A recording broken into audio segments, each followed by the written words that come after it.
One of my favorite little books is this little treasure. I showed it to Celia earlier.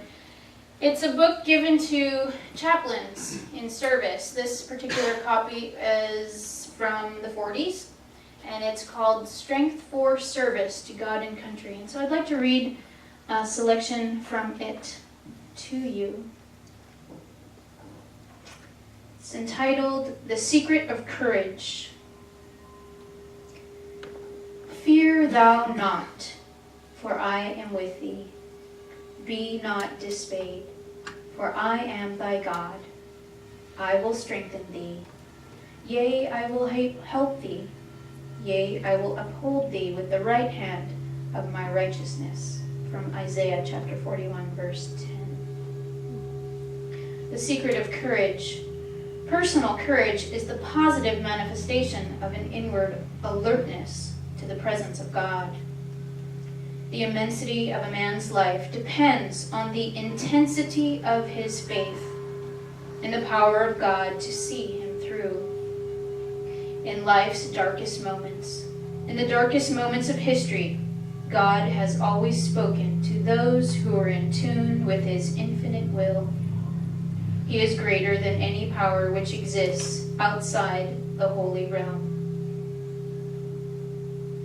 The tragedy of the cross is finally swallowed up with the victory of the resurrection. Wherever you may be this hour, be still for just a moment. Listen to that voice which speaks with supreme authority. It is saying, "Fear thou not, for I am with thee. Be not dismayed, for I am thy God. I will strengthen thee. Yea, I will help thee. Yea, I will uphold thee with the right hand of my righteousness." Yes, God is by your side. His Spirit is anxious to dwell within you. When you have found the secret of his presence, you are at the source of power, which manifests itself through your life as courage. A courageous life is one that knows and accepts God's presence and gives him the absolute right every day. His way, his will, is always the right way. It is the up and it is the out. And so we take those words into the core of our being and we allow them to speak to our soul, knowing that these prayers have been shared with generations of servicemen and women throughout our country's history. One of my treasured books I've collected over the years. So as you know, sometimes I do my meditation in the beginning, sometimes I do it at the end, and I just totally allow God to tell me what to do. And I allow his will to become my will. So today, it being Memorial Day, we come together to not only share an awareness of our servicemen and women, but to bring to our greater level of awareness in our activities a shared intention. The original intention of this particular day, based on its inception in 1868, called Decoration Day, was to commemorate the dead from the Civil War. Over the years, this day has been set aside for us to come together and observe the memory of those lost, the memory of those who have served in any conflict, real or perceived. So regardless of your political conviction and whether or not you have believed with the ideas presented to you for why we are doing what we are doing and why we are going where we are going, it always comes back to, are we supporting one another as human beings on the journey? So as our fellow servicemen and women move to support the ideals, we support them as individuals for the path that they are walking, for the conflict that they are facing, and for the courage that they need to draw upon. Those are the things that we support and allow to be recognized. It's not a day for political discussion. It's a day for honoring the individuals and for what they have been called to do. At least that's the idea of it all. But for those of us with busy lives, myself included, I have come to a place where Memorial Day, and for others that I know who have busy lives, Memorial Day has become like a bonus day. Aren't you excited that you have a bonus day? We get like 5 bonus days a year. This is just the summer kickoff bonus day. I know my youth ministry kids from New Mexico, school is wrapping up for them. So Memorial Day represents the beginning of the summer, the end of school. I know our California kids have 2 more weeks to stretch out that process. But for many individuals, Memorial Day has become a day of catching up on life, a day of washing their car because they haven't had time to do it for months, a day of cleaning their house because they've been just so busy taking care of all of the other details that it's the one thing that has always been pushed aside on their schedule. So for us on the path, we get a bonus day. And on that day, we try to remember the true meaning of it. And we also try to care for ourselves. I have an email here. It's one of those been mailed around 16 times, forwarded, because it's just so humorous. Because it has an essence of truth of who we have become as individuals in this culture. Allow me to read it with you. And close your eyes and relax and see if any of this relates to your life experience. She writes, I decided to water my garden. As I turn on the hose in the driveway, I look over at my car and decide my car needs washing. As I start toward the garage, I notice that there is mail on the porch table that I brought up from the mailbox earlier. I decide to go through the mail before I wash the car. I lay my car keys down on the table, put the junk mail in the garbage can under the table, and notice that the can is full. So I decide to put the bills back on the table and take out the garbage first. But then I think, since I'm going to be near to the mailbox, I'll take out the garbage anyway. I might as well pay the bills first, since I'm heading in that direction. I take my checkbook off the table and I see that there's only 1 check left. My extra checks are in the desk drawer in the study at the end of the hall. So I go inside the house to my desk where I find a can of Coke that I was drinking earlier. I'm going to look for my checks, but first I need to push the Coke aside so that I don't accidentally knock it over. I realize the Coke is getting warm, and so I go to the refrigerator to put it in there to keep it cool. As I head toward the kitchen with a can of Coke, a vase of flowers on the counter catches my eye. They need to be watered. As I set the Coke down on the counter, I discover my reading glasses that I've been searching for all morning. I decide I better put them on my desk, but first I'm going to water those flowers. I set the glasses back down on the counter, fill a container with water, and suddenly I spot the TV remote. Someone left it on the kitchen table. I realize that tonight, when we all sit down to watch TV together, I will be looking for that remote, but I won't remember it's on the kitchen table. So I decide to put it back in the den where it belongs. But first, I'll water the flowers. I pour some water on the flowers, but quite a bit spills over onto the floor, so I set the remote back down on the kitchen table and get some towels to wipe up the spill. Then I head down the hall, trying to remember what exactly it was I was going to do. At the end of the day, the driveway is flooded. The car is not washed. The bills are not paid. There's a warm can of Coke sitting on the counter. There's still only one check in the checkbook. I can't find the remote.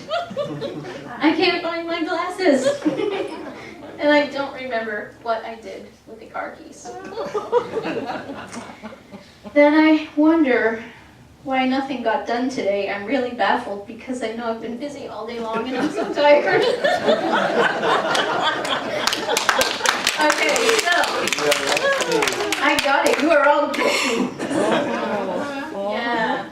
So this is what our lives have become in our current culture. We zip over here, we zip over there, we do this, we do that, we do this, we do that. I am like in that whirlwind right now. I have boxes in every room I look, including here. It's like not safe. Oh, God help us. He will. He will. She will. Yes, she will, indeed. And we laugh because we know it's true about our lives. So, my question to you is this. Did you intend for your life to be this way? How many of you intended for your life to be this way? Reach up, say, yes, indeed, it was me. Ah, I can't even congratulate you on your success. Darn it. Okay, so we're all in this together. Obviously, none of us have consciously chosen that intention for our day, but yet it's our experience, all of us. Oh, man. We've got some work to do. And so since we've all answered no, basically, to that question, I believe that first and foremost, we should just take a moment in prayer. Yeah. So I invite you to relax.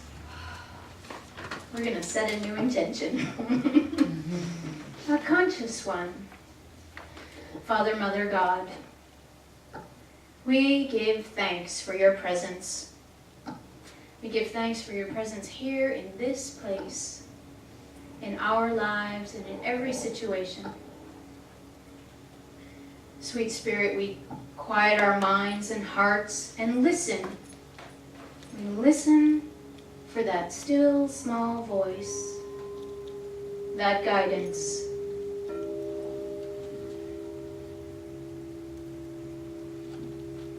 In this now moment, for each individual,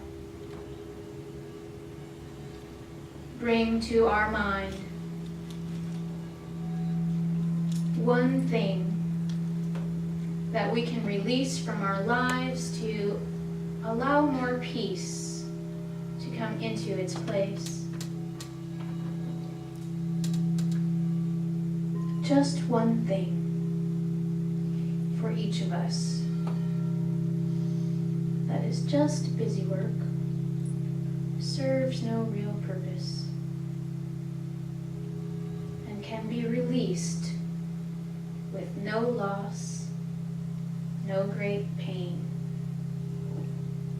and no real effort.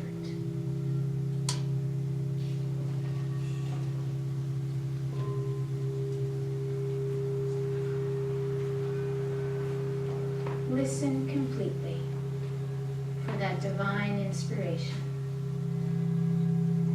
for knowing that one thing that is no longer yours to do. We release that to the power and presence of God to care for. We give it to the divine for good.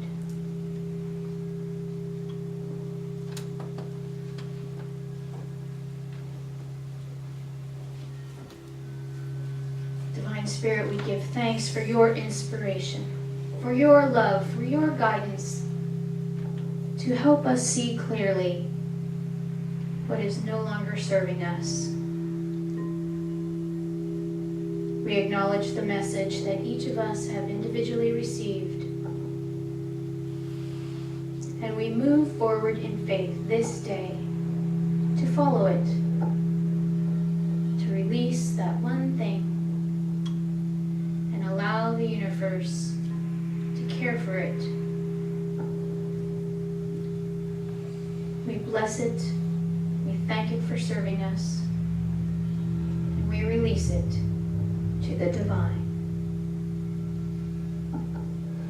In strength, in courage, and in hope for balance, we say it is now done. Amen.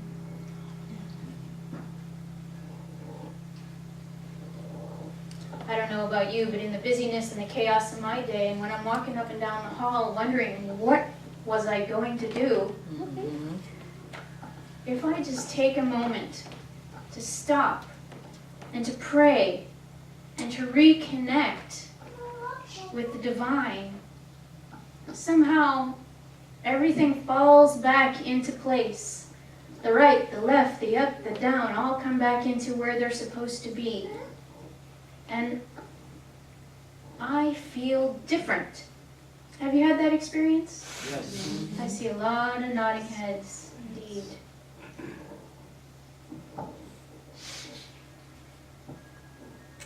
And so, as we celebrate this Memorial Day, I have something that may be of interest to you. Webster's dictionary says that memorial means preserving the memory of a person or thing. And so I'd like to invite you to preserve the memory of who you are, the essence of your soul. You are a perfect child of God. You are spirit manifest with arms and legs and probably a car. And a house or an apartment and laundry and dishes. All of those fabulous things that we get to celebrate doing. The Zen of activity allows us to be aware as we do these things. And so I invite you to practice being aware. So maybe today, later today, when you're off living life, or tomorrow on your bonus day, you can take the time to be fully present to who you are, that divine self, and create a sacred space of balance in your life to recognize maybe yet one more thing that you can release that no longer serves you. And we bless it on its way. So even in our busy lives, if we remember to call forth that essence, if we remember to take a moment in prayer when things feel and seem as though they are spinning, we will remember to have a memorial of the Christ within. We will remember to celebrate, to call forth, and to remember, I am a child of God. Say that with me. I am a child of God. Yes. We say yes to the dance of life, but we don't always have to have all of the dance going. We can put down one plate. We can release it to someone else or the universe, even better yet.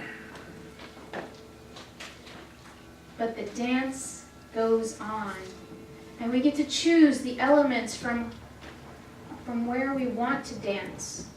Is that dance blessing us, or is it holding us back from our true purpose in life? So I invite you to honor yourself, to tap into your own spiritual wisdom often during the day. To pray without ceasing is to stay in the consciousness of prayer, that conscious connection with the divine of our being. And yes, sometimes it calls for a complete halt of all activity, and you'll know when that's necessary. And possibly it's just praying while you do the dishes, or blessing each and every dirty sock as you put it into the washer, grateful that you have it.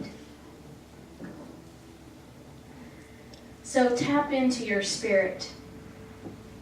Join a mastermind group. Make a prayer box at home. I have an altar. Not all of it is unpacked, but it's there somewhere in the house. Celebrate the Sabbath, however that looks for you. The Sabbath is just truly taking the essence of time apart from the busyness of life.